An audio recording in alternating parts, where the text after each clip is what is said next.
साल था 1998, टेक्सास। यहाँ पर एक पैकिंग कंपनी में एक व्यक्ति काम करता था। उसका नाम था जॉन गार्नर।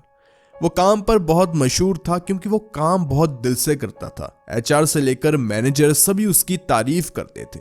काम पर उसकी मुलाकात होती है सैंड्रा नाम की एक लेडी से।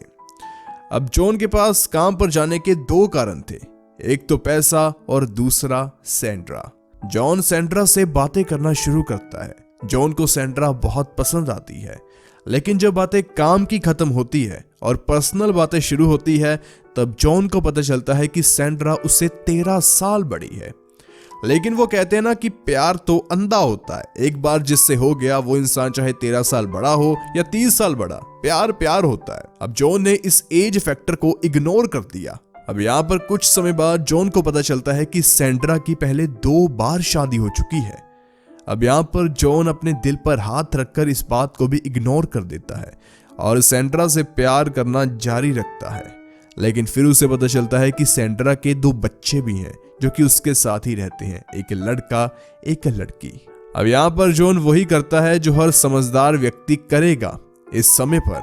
जी हाँ, साल 2000 की शुरुआत में 1 जनवरी वो लॉस वेगस में सभी चीजों को इग्नोर कर सैंड्रा से शादी कर लेता है। सुनने में ये काफी रोमांटिक लव स्टोरी टाइप लगती है कि एक इंसान के सामने इतनी चीजें आई लेकिन फिर भी उसने एंड में शादी कर ली जिससे वो चाहता था। लेकिन जॉन और सैंड्रा को क्या पता था कि ये प्यार की कहानी एक दिन FBI को भी सुननी पड़ेगी इनके केस को सुलझाने के लिए। वेलकम टू वनिम शो। आज की वीडियो में मेरा काम आपको सारी इंफॉर्मेशन देना है और एंड में कौन कातिल है, कौन खूनी है, किसने क्या किया, ये आपको डिसाइड करना होगा, जो शायद पुलिस भी नहीं कर पाई। लेकिन केस को शुरू करने से पहले मेक श्योर आपने सब्सक्राइब किया है वनिम शो। 1 जनवरी 2000, नए साल का पहला दिन और नई सदी का पहला दिन। इस दिन लॉस वेगस में सैंड्रा और जॉन ने शादी कर ली। अब घर में 4 लोग थे, सैंड्रा, जॉन, सैंड्रा का बेटा वेस और सैंड्रा की बेटी एंड्रिया। अपनी माँ और अपने फादर के साथ इन 2 बच्चों को भी उनके घर में शिफ्ट होना पड़ा क्योंकि अभी वो थोड़े छोटे थे। यहाँ पर जो वेस था वो अपने फादर यानी कि जॉन के साथ मिलकर काफी खुश था। उसे जॉन में अपनापन नजर आता था। उसे ऐसा नहीं लग रहा था कि ये मेरा स्टेप फादर है, हालांकि वो था, लेकिन उसके मन में जॉन के लिए कोई भी ऐसी उल्टी सीधी बात नहीं थी। अगर बात की जाए सैंड्रा की बेटी एंड्रिया की, तो उसे जॉन बिल्कुल भी पसंद नहीं था। अब ऐसा नहीं था कि उसे जॉन पसंद नहीं है तो सैंड्रा उससे शादी न करे, वो उसकी माँ का डिसीजन था। लेकिन पर्सनली एंड्रिया को जॉन बिल्कुल भी पसंद नहीं था। इसके पीछे 3 कारण थे। पहला कारण था कि जॉन एक पैकेजिंग कंपनी में HR का काम करता था। भला ये नापसंद करने वाली बात तो नहीं है। इसके साथ जुड़ा है बड़ा रीजन। जैसा कि मैंने आपको बताया कि जॉन वहां पर HR मैनेजर था। उसका काम था लोगों को हायर करना और जो काम अच्छा नहीं करते उनको फायर करना। लेकिन पता नहीं क्यों जॉन को लोगों को काम से निकालने में बहुत मजा आता था। अब ऐसा नहीं था कि वो बिना मतलब के उन्हें काम से निकाल देता था, लेकिन जो व्यक्ति अपना काम सही से नहीं करता था उसे जॉन फटाफट वहां से निकाल देता था। वो ये नहीं सोचता था कि सामने वाले बंदे को क्या फील होगा। उसका मानना था जो आलसी लोग हैं उनका कुछ नहीं हो सकता, साथ में वो मुझे भी बर्बाद करेंगे और कंपनी को भी करेंगे। इसीलिए जिस व्यक्ति में उसे आलस दिखता उसे फटाफट वो निकाल देता। और दूसरी बात यह कि जॉन को थोड़ी दारू पीने की लत थी और कई बार दारू पीने के बाद वो थोड़ा सा वाइल्ड हो जाता। ये वजह भी कुछ खास वजह नहीं थी। तीसरी सबसे बड़ी वजह थी कि कई बार इंसान किसी को एक्सेप्ट ही नहीं कर पाता। इस वजह से एंड्रिया ने अपने फादर जॉन को एक्सेप्ट नहीं किया। यहाँ पर जॉन और सैंड्रा एक दूसरे से बहुत प्यार करते थे। ऐसे करते करते साल 2014 आ जाता है। शादी को 14 साल हो चुके थे। एक दिन सुबह सैंड्रिया जॉन को बताती है कि जब वो सुबह उठती है तो उसकी बॉडी में बहुत पेन होता है। अगर एक बार उसे थोड़ा सा फीवर या कुछ और हो जाए तो वो जल्दी ठीक भी नहीं होती थी। यहाँ पर उन्होंने अच्छे से मेडिकल टेस्ट करवाए तो पता चला सैंड्रा को मल्टीपल स्क्लेरोसिस है। देखिए, मोटे तौर पर आपको बताएं, इसमें इंसान की इम्यूनिटी काफी वीक हो जाती है और फिजिकली वो बहुत कमजोर हो जाता है। उसके हाथ पैर भी काफी मुश्किल से चलते हैं, मतलब कि वैसी बात नहीं रहती जैसी नॉर्मल इंसान में होती है। ऐसा ही अब सैंड्रा के साथ हो रहा था। काम करने में उसे बहुत दिक्कत हो रही थी। और काम कम करने की वजह से वो अब कम घंटे हफ्ते में लगाती थी काम के, जिस वजह से वो पैसे भी अब कम कमाती थी। उसे लग रहा था कि वो पैसे कम कमाती है तो जॉन का प्यार उसके प्रति कम होता जाएगा, क्योंकि जॉन सोचेगा कि अब इसकी भी जिम्मेदारी मेरे ऊपर आ चुकी है। लेकिन जॉन ऐसा नहीं करता, बल्कि वो तो और भी ज्यादा प्यार करता है जब उसे पता चलता है कि सैंड्रा को ये प्रॉब्लम है। इसके बाद में सैंड्रा अपना काम छोड़ देती है। वो फुल टाइम घर पर बैठी रहती है क्योंकि उससे काम नहीं हो रहा था। जॉन ने उसे ये कहा कि तुम कोई काम नहीं करोगी, तुम घर का काम भी नहीं करोगी, बस तुमसे जो होता है तुम वो करो, घर पर रहकर आराम से। सैंड्रा को इस समय लगा कि वो जॉन के ऊपर एक बोझ बन गई है, लेकिन जॉन ऐसा नहीं सोच रहा था। जो प्यार इनके बीच में 14-15 साल से नहीं हुआ, वो इस बीमारी की वजह से हो गया। अब यहाँ पर इनकी जो बेटी थी एंड्रिया, वो भी मान जाती है कि जॉन से अच्छा फादर उसे मिल नहीं सकता था, जो मेरी माँ से इतना ज्यादा प्यार करता है। लेकिन यहाँ पर दिक्कत की बात ये थी कि इस बीमारी के इलाज के चलते जो सैंड्रा को मेडिसिन दी जा रही थी, उससे वो मेंटली भी थोड़ी सी अनस्टेबल हो रही थी। वो डिप्रेशन का शिकार हो जाती है। हालांकि कुछ समय बाद वो ठीक भी हो जाती है, वो भी सिर्फ जॉन की वजह से, क्योंकि उसे अपनी जिंदगी में अब कुछ दिख नहीं रहा था। उसे पता था कि एक दिन शायद मैं ऐसे ही मर जाऊंगी।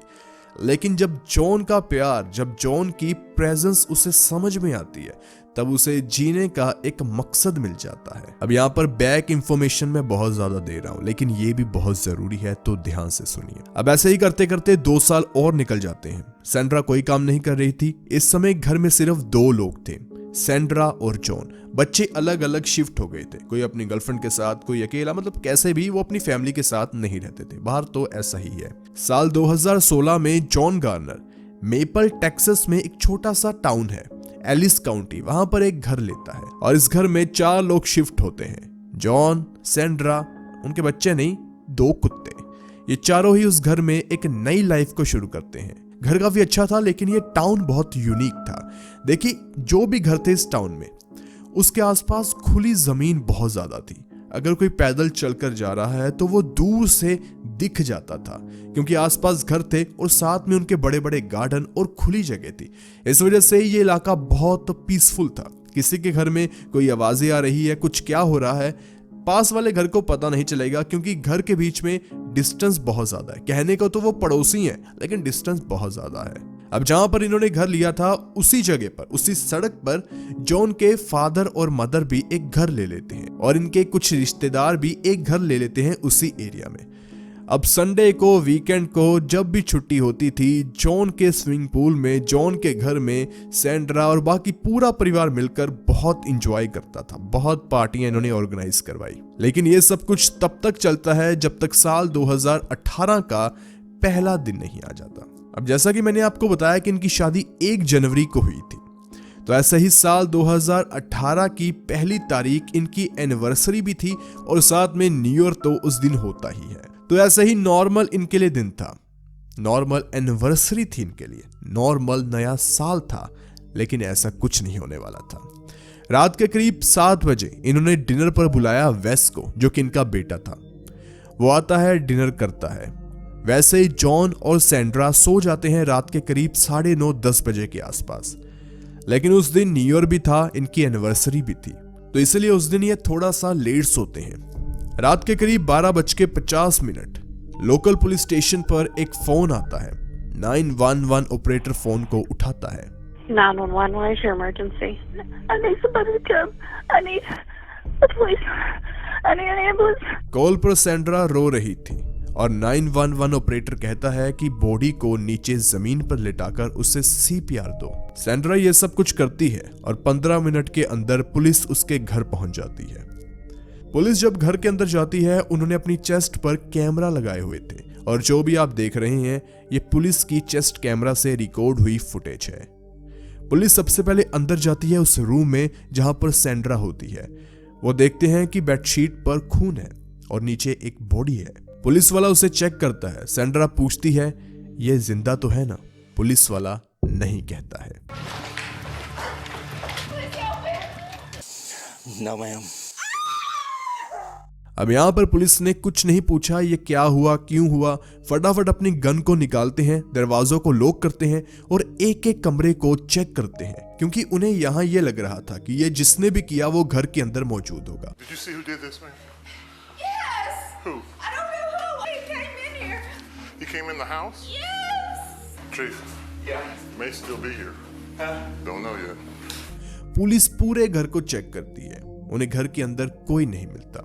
बाद में वो सैंड्रा से पूछते हैं आखिर हुआ क्या, लेकिन ये सब कुछ बताने से पहले वो सैंड्रा की अच्छे से फोटोज खींचते हैं। पुलिस वाला अपने फोन से ही घर की जो जो जरूरी फोटोज थी उसे खींचता है और सैंड्रा को इंटरव्यू के लिए रात के 2 बजे पुलिस स्टेशन वो लेकर जाते हैं। I have to pull my phone out. Get a real close up here if you don't mind.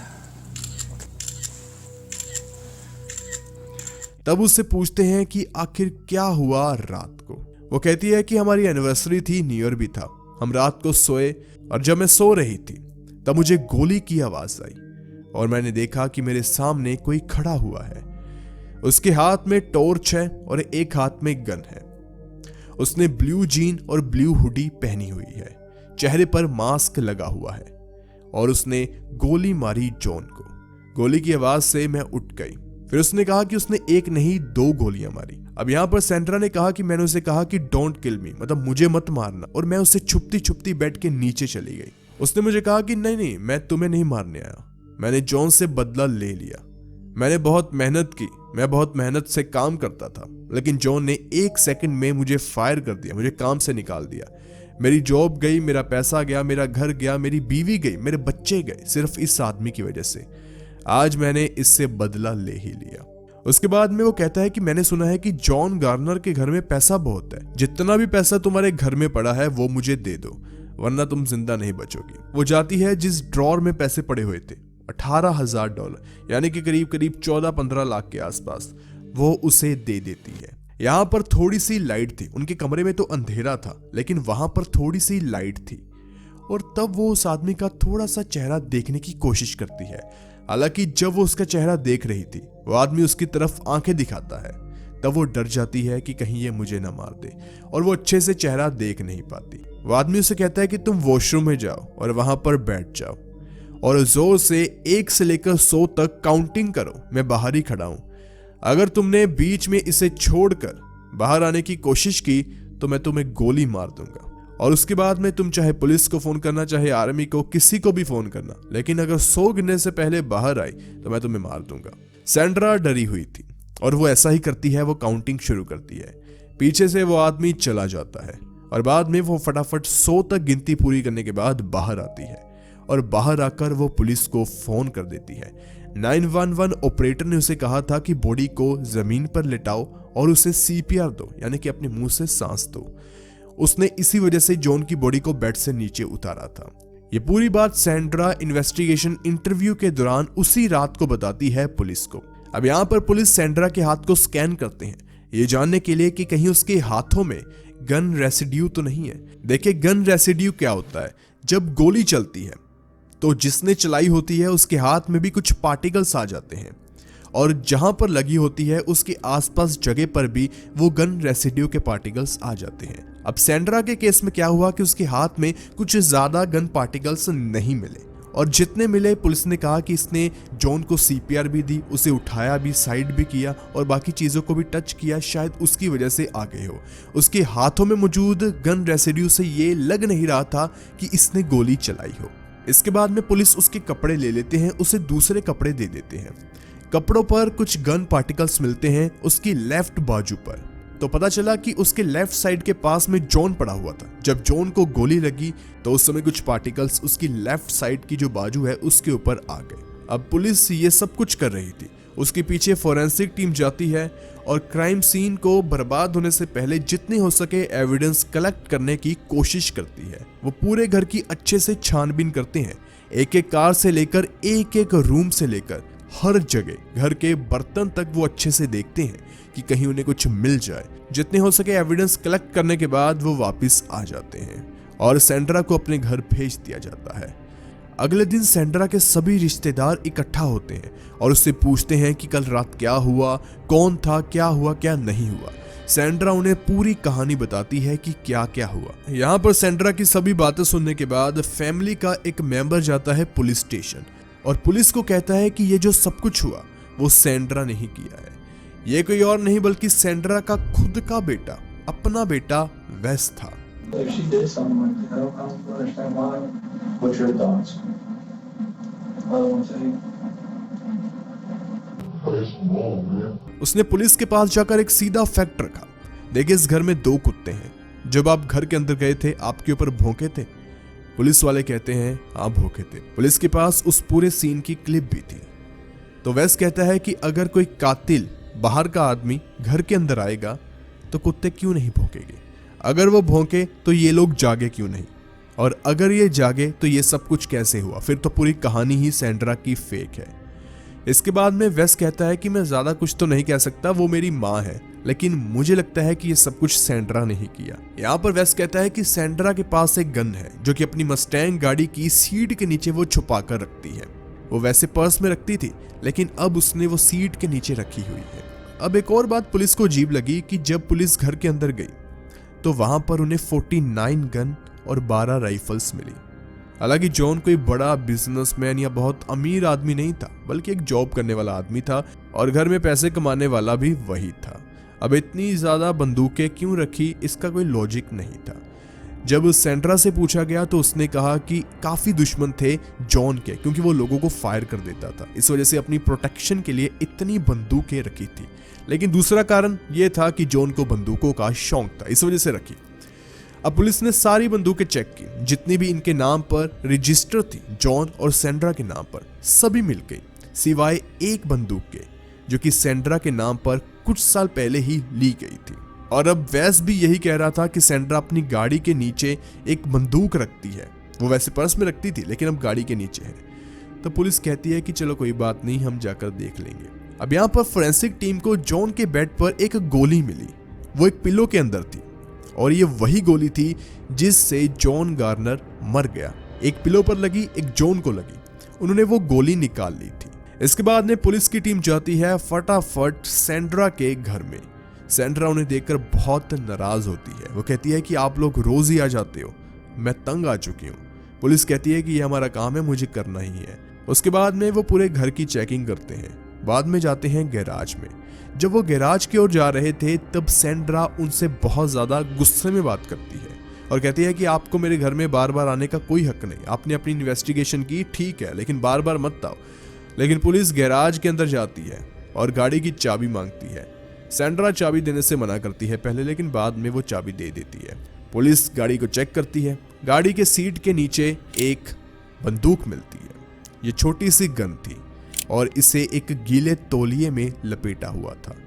Police उस गन को लेकर जाती है फोरेंसिक टीम के पास। तो पता चलता है कि इस गन की गोली से ही जॉन गार्नर की मौत हुई है।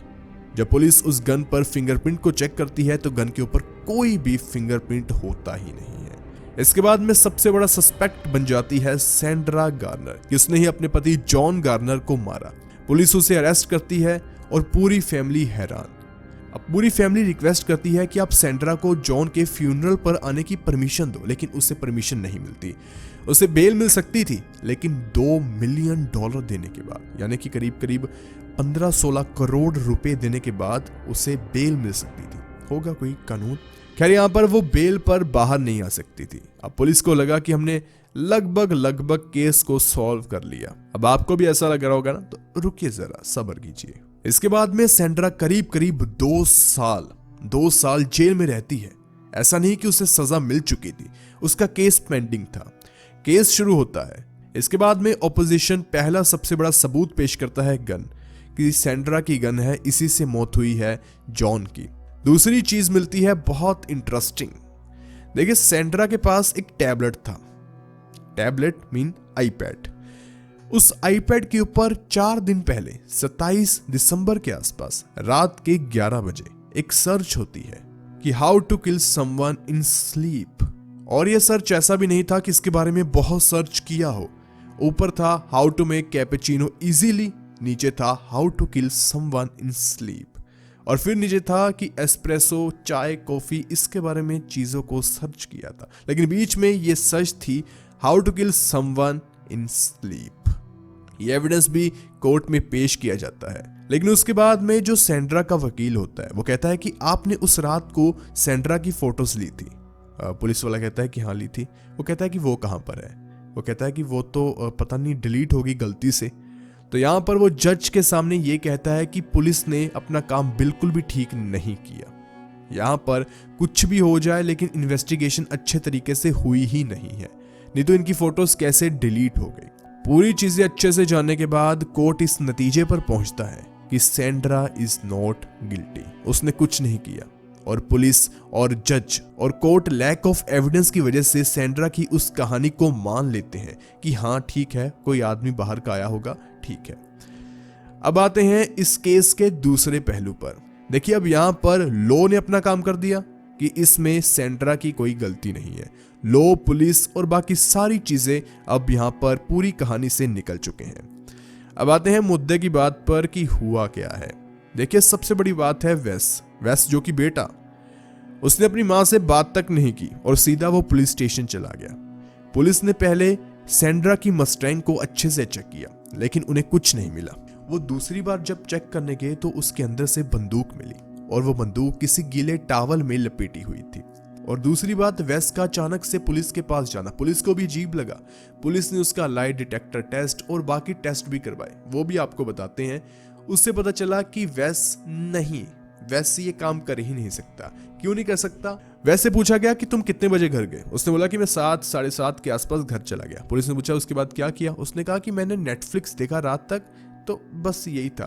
पुलिस ने उसकी आईपी चेक की, नेटफ्लिक्स अकाउंट की एक्टिविटी चेक की, तो हाँ वो अपने घर पर बैठकर नेटफ्लिक्स को चला रहा था। और यहाँ पर एक टेस्ट होता है कि कोई इंसान कितना ब्रूटल हो सकता है, किसी को कैसे मार सकता है। तो पता चला कि वेस किसी को मार नहीं सकता, वो थोड़ा सा हल्के दिल वाला इंसान है। मतलब ऐसा उसका एक टेस्ट करवाया गया, उसमें वो फेल हो गया। तो वेस तो पूरे सिनेरियो से निकल चुका था। और सबसे बड़ी बात जिससे सैंड्रा को भी कुछ सजा नहीं मिली और जिससे वेस भी इस पूरी कहानी से बाहर हो गया, वो ये था लैक ऑफ मोटिव। जज के द्वारा सैंड्रा को ना सजा मिलना सबसे बड़ा कारण था लैक ऑफ मोटिव। भला सैंड्रा अपने पति को क्यों मारना चाहती थी, जो कि इकलौता घर में पैसे लाने वाला व्यक्ति था? बल्कि सैंड्रा की लाइफ तो सिर्फ जॉन के ऊपर डिपेंडेंट थी, फिजिकली, इमोशनली और इवन फाइनेंशियली। तो फिर वो उसे क्यों मारेगी? और रही बात वेस की, तो वेस क्यों मारेगा?